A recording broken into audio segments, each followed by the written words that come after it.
ঘড়ির কাঁটায় এখন ওই 5:30 বাজে। উঠে পড়লাম এখন ঘুম থেকে। আসলে যে মেয়েটা আগে ঘুম থেকে উঠতে অনেক লেট করতো, সে এখন পরিস্থিতির চাপে পড়ে সব কিছুই করতে পারে। তাড়াতাড়ি ঘুম থেকে উঠতে পারে। পরিস্থিতি মানুষকে পাল্টে দেয়। এখন পরিস্থিতির সাথে সাথে নিজেকেও চেঞ্জ করে ফেলছি। যাই হোক, উঠে এখন ব্রাশ নিয়ে চলে আসলাম ব্রাশ করতে। ব্রাশ করে ফ্রেশ হয়ে ঘরে এসে একেবারে ড্রেসটা পরে নিলাম। ড্রেসটা পরলাম এই কারণেই, যেহেতু দীপের সকালে স্কুল। আর দীপের স্কুল কিন্তু এখন 7টা থেকে শুরু হয়েছে। আগে 8:30 ছিল, এখন 7টা।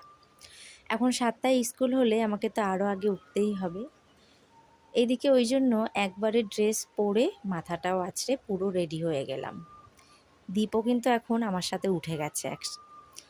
তারপর রান্নাঘরে এসে একটু চা গরম করে শ্বশুরমশাইকে দিয়ে দীপের জন্য একটু কমপ্লান তৈরি করে নিচ্ছি। ও চকলেটের কমপ্লানটা খেতে ভালোবাসে, কিন্তু বাজারে 2 সপ্তাহ ধরে বরমশাই খুঁজছে, পাচ্ছে না। তা এই চকলেটের কমপ্লানটা খেতে ওর একটু মুখটা ঘুমায়।